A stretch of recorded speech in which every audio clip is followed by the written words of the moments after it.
Amod national highway 64 ઉપર કોન્ટ્રાક્ટરની બેદરકારી, ગટર લાઇનની મોટી પાઇપો ગોઠવી અકસ્માતને આમંત્રણ આપ્યું।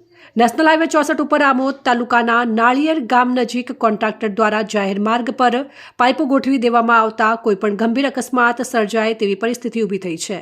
જાણે વાહન ચાલકોની કોઈપણ ચિંતા કર્યા વગર આ પાઇપો ખતરનાક ટર્નિંગ ઉપર મૂકવામાં આવ્યા છે, પરંતુ આશ્ચર્યજનક રીતે ત્યાં કોઈપણ પ્રકારની સેફટી અથવા કોઈપણ પ્રકારનું રિફ્લેક્ટેડ બોર્ડ અથવા રેડિયમ લગાવવામાં આવ્યું ન હતું અને ચેતવણી બોર્ડ કે સુરક્ષા વ્યવસ્થા નથી। પત્રકારના આવ્યા બાદ પીડી લાઇટ કંપનીના HR ચિંતન પારેખ જાગ્યા અને તાત્કાલિક કંપનીમાંથી વર્કરને મોકલી પટ્ટા મારવાની કામગીરી હાથ ધરી હતી। મીડિયા આવ્યા પહેલા કંપની HR ચિંતન પારેખ કુંભની નિંદ્રામાં હોવાથી ટેલિફોનિક વાત કરતા તેમણે પત્રકારને ગેરમાર્ગે દોરી કહ્યું હતું કે કામ ચાલુ છે, પરંતુ પત્રકારે તેમને ગેટ પરથી જ કહ્યું કે તમે બહાર આવીને જોઈ લો કયું કામ ચાલુ છે, જે બાબતને લઈને એવો બહાર આવી ન શક્યા અને ગેરમાર્ગે દોડતા જવાબ આપી છટકબારી કરી લીધી હતી।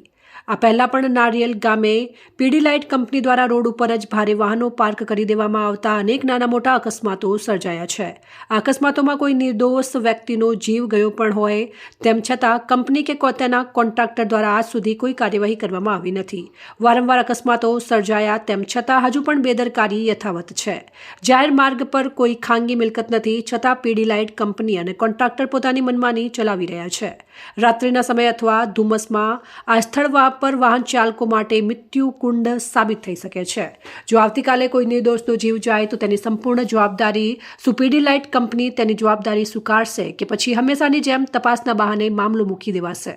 સ્થાનિક લોકોમાં ભારે રોષ ફેલાયો છે અને હવે સ્પષ્ટ માંગ ઉઠી છે કે પીડી લાઇટ કંપની તથા જવાબદાર કોન્ટ્રાક્ટર સામે તાત્કાલિક કાયદેસર કાર્યવાહી કરવામાં આવે।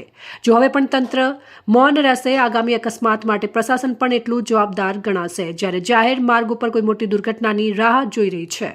રિપોર્ટર અંગુની જાકીર, સંબંધ ભારત ન્યૂઝ, ભરૂચ।